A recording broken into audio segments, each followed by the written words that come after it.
This morning I asked Ajahn what was chanted in the puja, and he said the Noble Eightfold Path. So I had an idea of talking about the Fourth Noble Truth.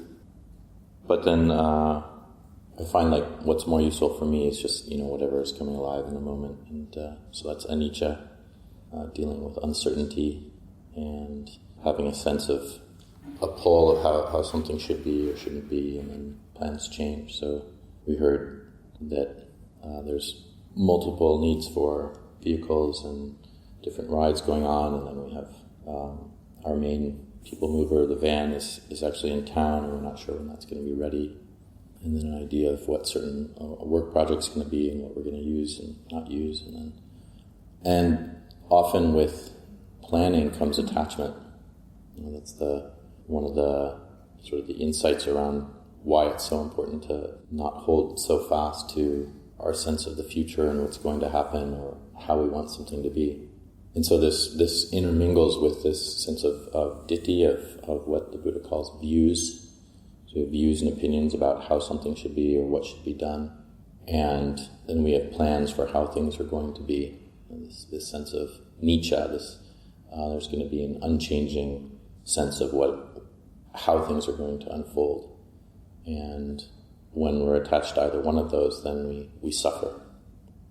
And so the key is when we're seeing this suffering, we're seeing this dukkha, this attachment to something, is just asking ourselves, can I let this go?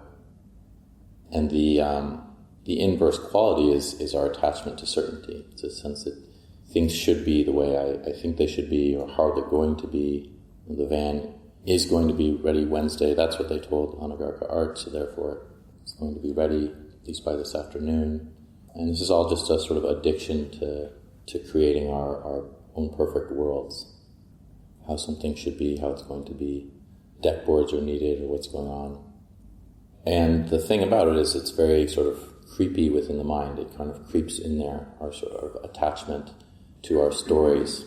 And we just need to really try to be careful whenever we're narrating what it is we're going to be doing or how we think something's going to be done. There are those who are assigned to the kitchen, others who are assigned to a work crew, and so there's a sense of like, this is what I'm going to be doing. And then we get very much pulled into this sense of me and my world and how that's going to unfold. And just like Ajahn Yanako started, for those who were in the room, he was talking about a woman who was trapped in a bathroom. And he and the man who was driving him yesterday were just stopping for a bathroom break, and all of a sudden they became involved in a rescue of someone who was trapped in the bathroom. And there was no sense of that. It was just like, I just need to stop for a bathroom break. That's all that's going to happen.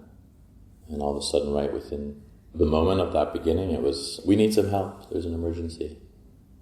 And so we have a sense of this maybe this is going to happen. Maybe I'm going to cook this morning, or maybe I'm going to have a heart attack. Don't know. Not sure. Maybe someone will lose a finger this morning, or who knows, win the lottery. It's just sort of uncertain, and our lives are like that all the time. We're just talking about a family member who's facing a large change in her life, and she didn't plan for this at all.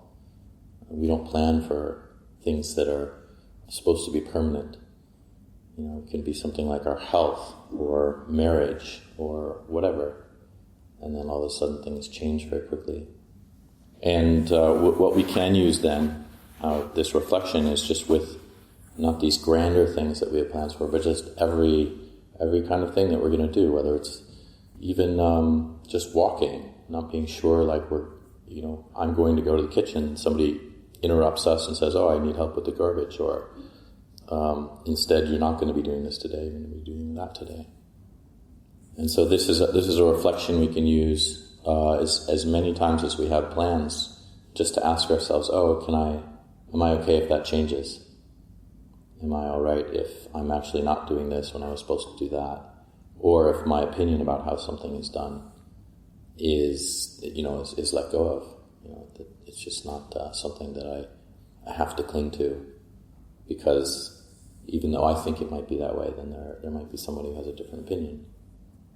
So just continuing to use this as much as we can bring it up. It's a reflection that is incredibly useful. And what it does is it allows us to just let go in that moment when things do change, because they always do.